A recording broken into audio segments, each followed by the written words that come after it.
সব latest update পেতে subscribe করুন আমাদের চ্যানেলে আর বেল আইকনে ক্লিক করতে ভুলবেন না। और ममता बनर्जी जी जो मुख्यमंत्री हैं, जिनको ये सुनिश्चित करना है कि इंसाफ मिले, वो आरोपियों को संरक्षण देती हैं।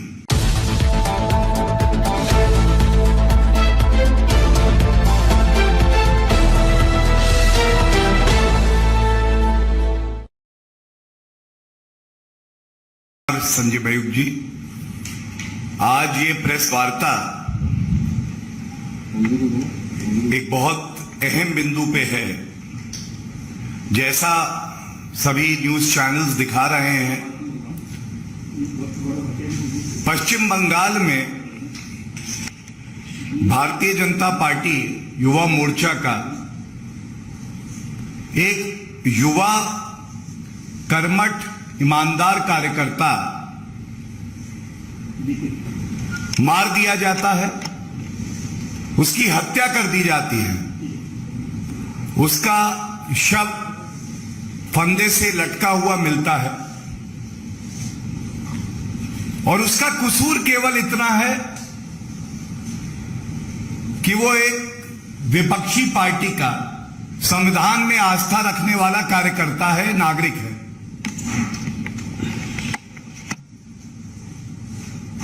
पश्चिम बंगाल में जो अराजकता का माहौल है, जो डर का माहौल है,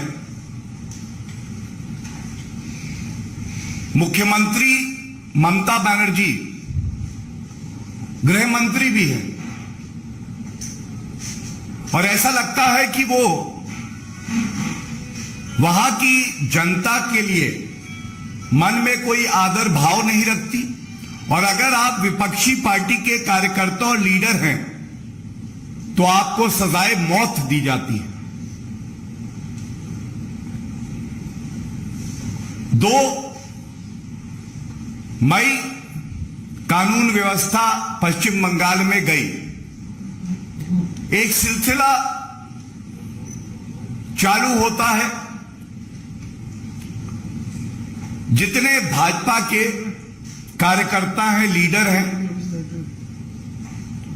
इनको घेरो, हमला करो, हत्या करो, महिलाओं के साथ बलात्कार करो और परिवारजन इंसाफ की गुहार लगाते हैं।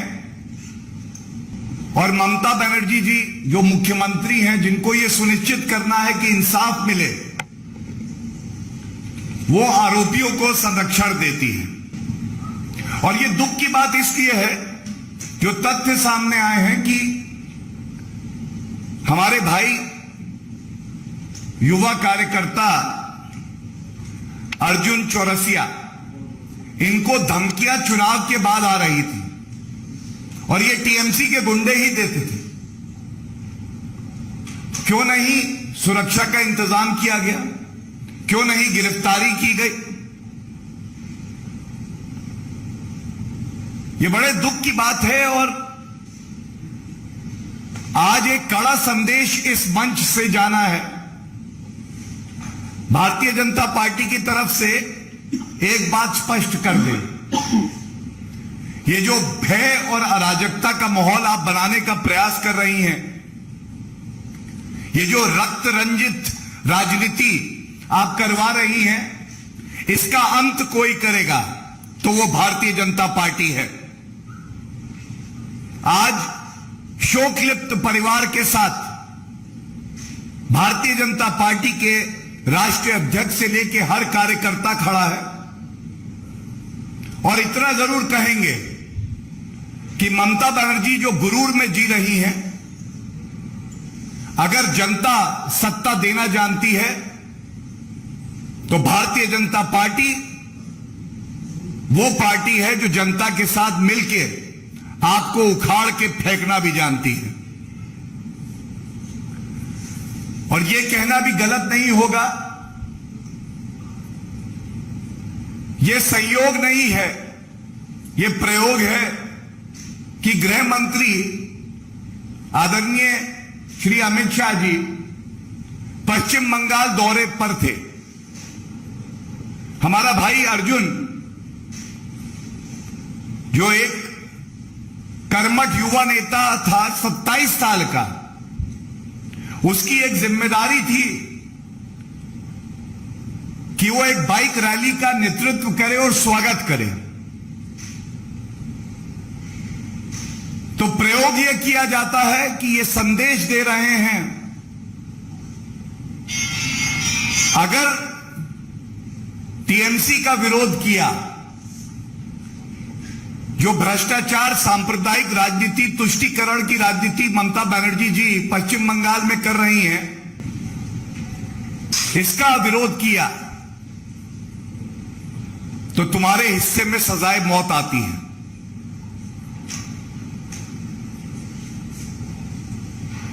और सबसे ज्यादा दुख की बात यह है, जो पश्चिम बंगाल की पुलिस है, ये टीएमसी का एक प्रकोष्ठ बन के कार्य करती है। जल्दी से पोस्टमार्टम कराओ, छेड़छाड़ उसमें करो, जो सबूत हो उसको नष्ट किया जाए। यह आखिर कब तक चलेगा? और ममता बनर्जी जी, आप मुख्यमंत्री पश्चिम बंगाल हैं, आप गृह मंत्री भी हैं, आप अपनी चुप्पी कब तोड़ेंगी? ठीक है, हमारा भाई अर्जुन आपके लिए एक विपक्षी दल का नेता था, लेकिन वो एक भारतीय नागरिक था, वो पश्चिम बंगाल में था। आपकी जिम्मेदारी थी कि उसको सुरक्षा मिले।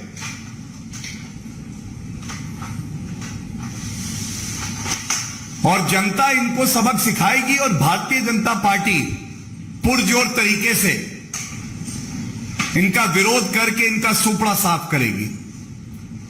हमारी प्रतिबद्धता है कि परिवार को इंसाफ मिले, जो आरोपी है वो जेल की सलाखों के पीछे सड़े।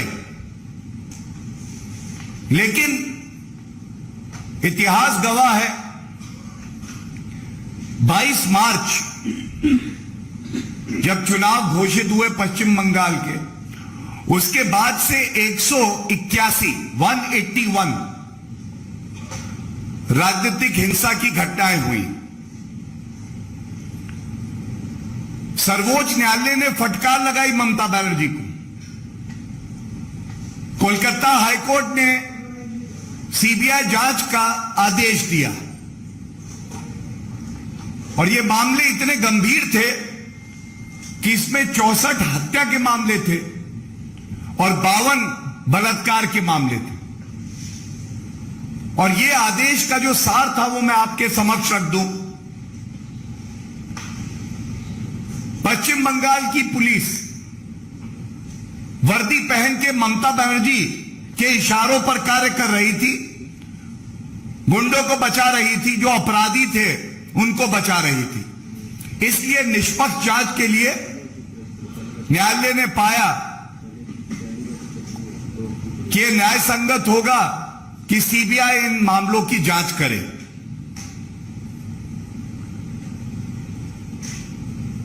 It is said that anarchy, lawlessness and violence are biggest enemies of a vibrant democracy. But it seems that anarchy, lawlessness and violence are the best friends of Mamata Banerjee.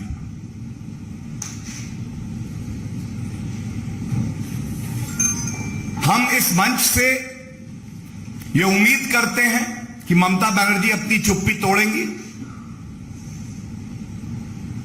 और उनके बस का नहीं है कि वो शोकलिप्त परिवार को न्याय दिलवा सकें। इसलिए एक निष्पक्ष जांच हो सीबीआई के द्वारा,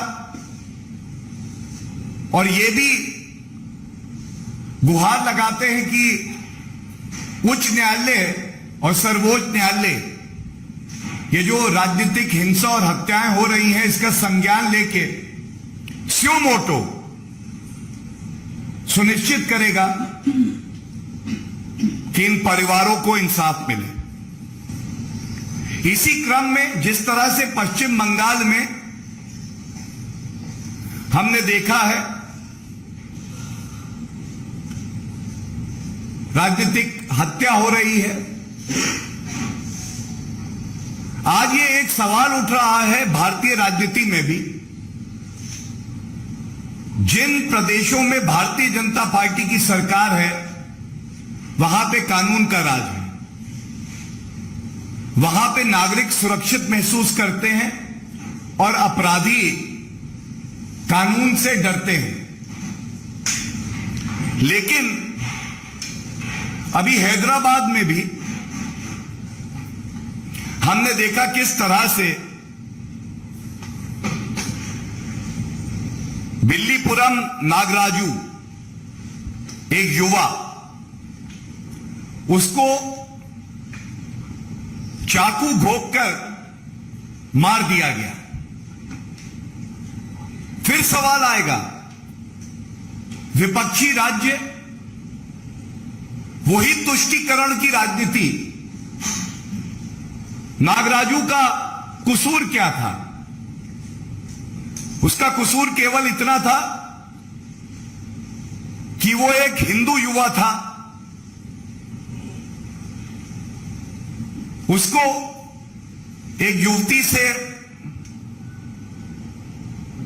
प्यार हुआ, दोनों ने आम सहमति से विवाह किया।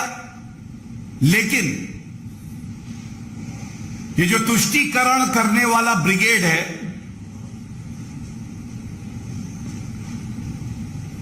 इसको मंजूर नहीं था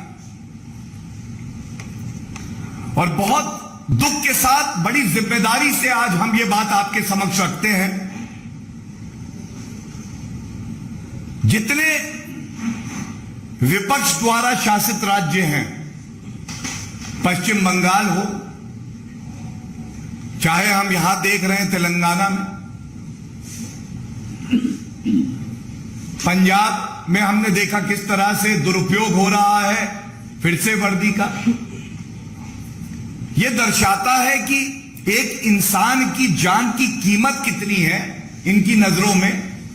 यह इससे तय होगा कि उस व्यक्ति का धर्म क्या है। एक इंसान की जान की कीमत इनकी आंखों में इससे तय होती है कि उस व्यक्ति का धर्म क्या है। और इतना दोगलापन, वो चिट्ठी लिखो गैंग, अवार्ड वापसी गैंग, पंथ निरपेक्षता के ठेकेदार कांग्रेस पार्टी, राहुल गांधी, सोनिया गांधी, हैदराबाद के सांसद ओवैसी जी, अखिलेश यादव, ममता बनर्जी, सारी विपक्षी पार्टियां आज मौन हैं,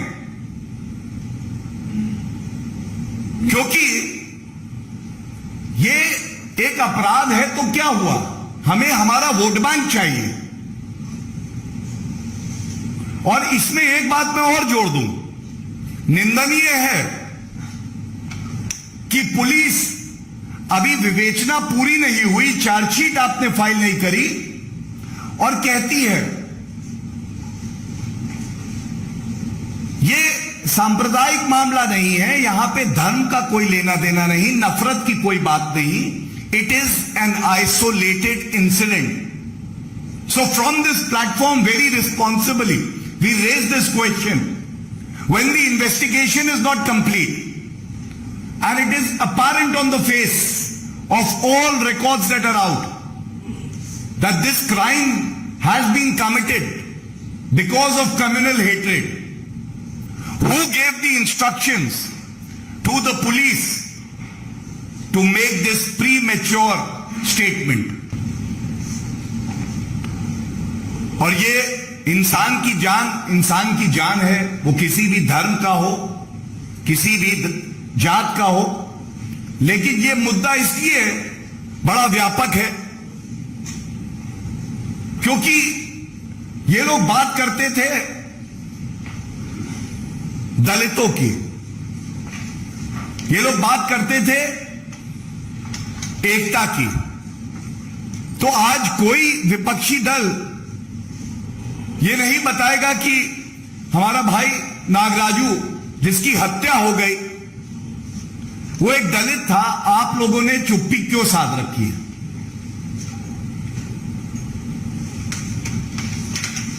ये बड़े सवाल हैं और ये एक बात बिल्कुल स्पष्ट कर देते हैं कि जब जब भारतीय जनता पार्टी के वरिष्ठ नेता किसी प्रदेश में जाते हैं और हमारी पार्टी के राष्ट्रीय अध्यक्ष आदरणीय जेपी नड्डा जी, जैसा आपको ज्ञात है, वो भी प्रदेश दौरे पे थे, तब ये हुआ। तो ये स्पष्ट है कि ये डराने की राजनीति, भयभीत करने की राजनीति विपक्ष करता है, क्योंकि उनमें इतना सामर्थ्य नहीं है कि वो विचारधाराओं से, नेतृत्व क्षमता से भारतीय जनता पार्टी का जवाब दे सके। और ये बड़े सवाल तब तक उठते रहेंगे जब तक these pseudo seculars indulge in the politics of appeasement, of selectivism, चयनात्मक राजनीति, लाशों के धर्म ढूंढो, उसके बाद तय करो कि आपका स्टैंड क्या है। इस राजनीति का भारतीय जनता पार्टी विरोध भी करेगी और यह सुनिश्चित करेगी कि भारत में इस तरह की कम्युनल अपीजमेंट पॉलिटिक्स की कोई जगह ना। धन्यवाद।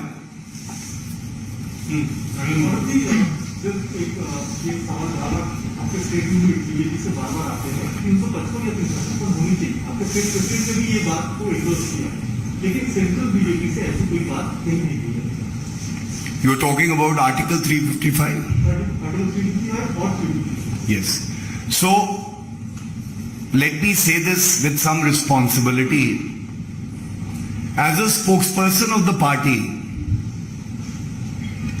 it is our duty to highlight these issues, the vices that are there in the ideology of the opposition party.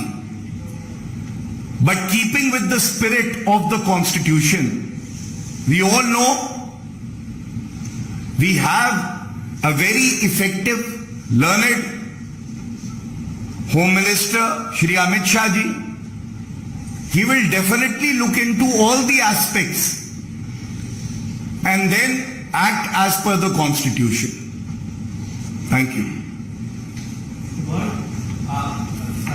Later after accepting they clearly showed that Nagaraju and his wife earlier when they got married asked for the police protection, but that was not being given to them. And as you clearly mentioned, there are several lapses on the part of police also. How do you see this? Thank you for raising that issue. And you very rightly said that citizens in these opposition ruled states fear for their life. They approach the government and the police that adequate security cover may be provided to them.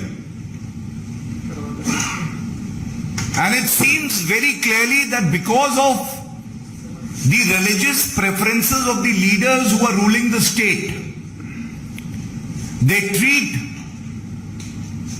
the Hindus as a second-rate citizen, forgetting and violating the oath that they have taken under the Constitution. But I must at this juncture thank the media for proactively and strongly raising these issues,